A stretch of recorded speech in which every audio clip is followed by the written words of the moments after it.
Hello dear friends, मैं हूं आपका अपना फार्मासिस्ट अवधेश कुमार। स्वागत करता हूं आपके अपने यूट्यूब चैनल ग्लोबल मैडमको में।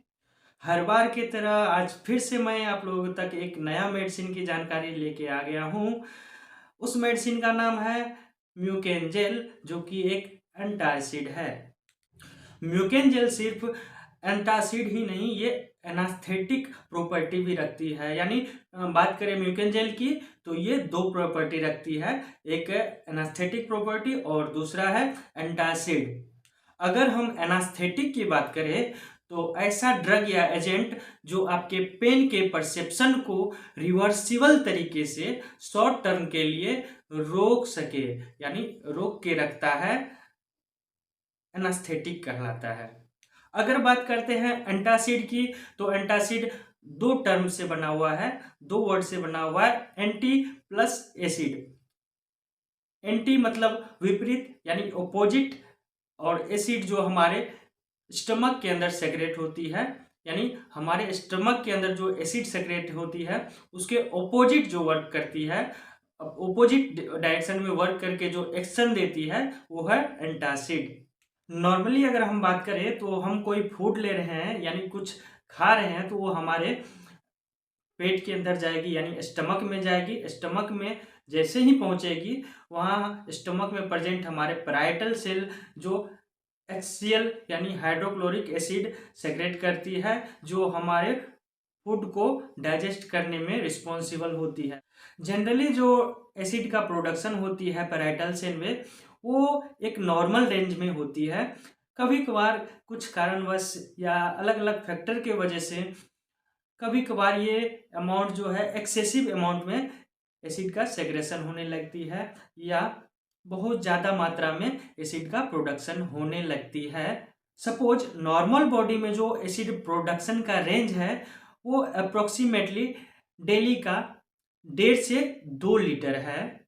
अब किसी कारणवश हमारा बॉडी जो अप्रोक्सीमेटली जो रेंज बताया 1.5 से 2 लीटर, उससे ज़्यादा अमाउंट में एसिड का प्रोडक्शन करने लगे, यानी 2.5 लीटर करने लगे पर डे, तो हमारा जो नॉर्मल बॉडी है उसमें अप्रोक्सीमेटली 2 लीटर डेली का डाइजेशन में एसिड का खपत होती है।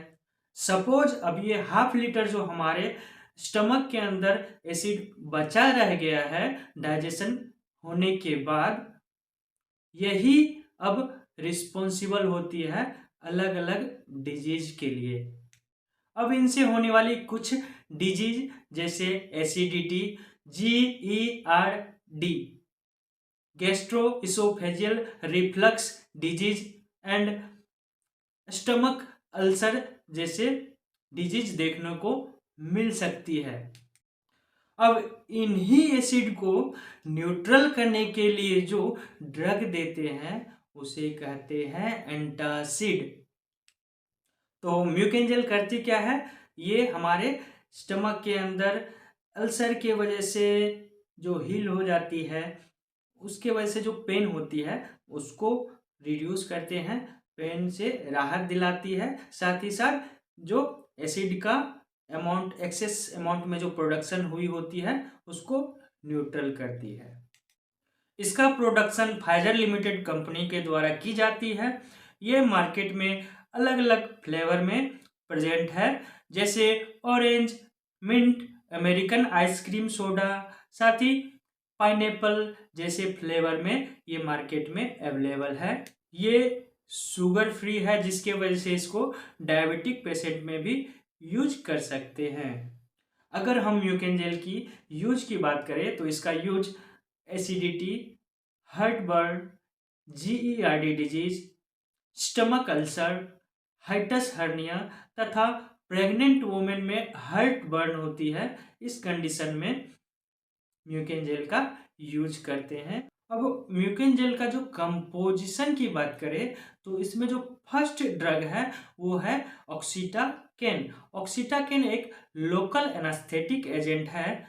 इसके लोकल एनास्थेटिक होने के वजह से ये हमारे स्टमक के अंदर जाती है, और स्टमक में कहीं भी दर्द हो रही होती है, यानी या तो हो सकती है वो अल्सर के वजह से या और किसी रीजन के वजह से दर्द हो रही होती है तो वो पर्टिकुलर एरिया जहाँ पर दर्द हो रही हो उस एरिया पे जाके अपना एक्शन शो करती है और दर्द से राहत दिलाती है, यानी पेन को रिड्यूस करती है। इसी के साथ इसमें जो दूसरा ड्रग है वो है एल्यूमिनियम हाइड्रोक्साइड। ये बहुत अच्छा एंटासिड है, साथ ही साथ इसके कुछ एस्ट्रिंजेंट प्रॉपर्टी के वजह से ये कॉन्स्टिपेशन भी कॉज करती है। साथ ही तीसरा जो ड्रग है वो है मैग्नीशियम हाइड्रोक्साइड। ये भी अच्छा एंटासिड है, बट ये लूज मोशन कॉज करती है। अब बात आती है एल्युमिनियम हाइड्रोक्साइड और मैग्नीशियम हाइड्रोक्साइड को कंबाइन में क्यों देते हैं। तो एल्युमिनियम हाइड्रोक्साइड और मैग्नीशियम हाइड्रोक्साइड को इंडिविजुअली देने से हमें साइड इफेक्ट भी लेना पड़ेगा। या तो कॉन्स्टिपेशन, अगर एल्युमिनियम हाइड्रोक्साइड यूज कर रहे हैं तो कॉन्स्टिपेशन हमें झेलना पड़ेगा, या अगर हम मैग्नीशियम हाइड्रोक्साइड ले रहे हैं तो लूज मोशन झेलना पड़ेगा। तो ये दोनों ही ना हो, दोनों को न्यूट्रल करने के लिए कंबाइंड में दिया जाता है ताकि जो अनवांटेड इफेक्ट है उसको काउंटर किया जा सके और दोनों का जो डिजायरेबल एक्शन है दैट इज एंटासिड वो हमें मिल पाए।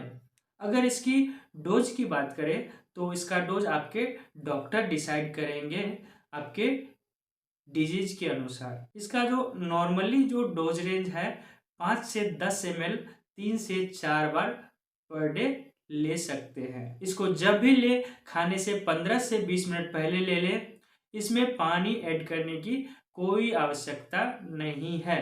इसको जब भी ले उससे पहले आप अच्छे से इसको सेक कर लें ताकि इसका जो ड्रग कंपोनेंट है वो अच्छे से मिल जाए, अच्छे से मिक्स हो पाए। इस दवाई के लेने के साथ साथ हमें थोड़ा बहुत हमारे खान पान पे भी मॉडिफिकेशन करने की ज़रूरत है। जैसे चाय, coffee, oily and spicy food को अवॉइड करें, फ्रिक्वेंटली फूड या हैवी फूड को अवॉइड करें। साथ ही अगर स्मोकिंग या अल्कोहल कंज्यूम कर रहे हैं तो इसको भी अवॉइड करें। साथ ही अगर फाइबरस फूड और वाटर का इंटेक बढ़ाते हैं तो जल्द से जल्द आपको इन सब तकलीफ से राहत मिल सकती है। अब म्यूकेन जेल के कुछ साइड इफेक्ट की बात करते हैं। तो इसका कुछ साइड इफेक्ट जैसे कॉन्स्टिपेशन, डायरिया या कुछ एलर्जिक रिएक्शन देखने को मिलता है जो सीवियर नहीं होती है, वो ऑटोमेटिकली कुछ दिन बाद सबसाइड हो जाते हैं, तो घबराने की ज़रूरत नहीं है।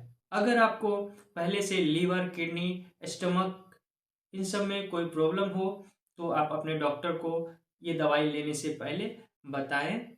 साथ ही अगर आप एक माँ हो, ब्रेस्ट फीडिंग करा रही हो या प्रेग्नेंट लेडी हो तो अपने डॉक्टर को ज़रूर बताएं म्यूकेन जेल लेने से पहले।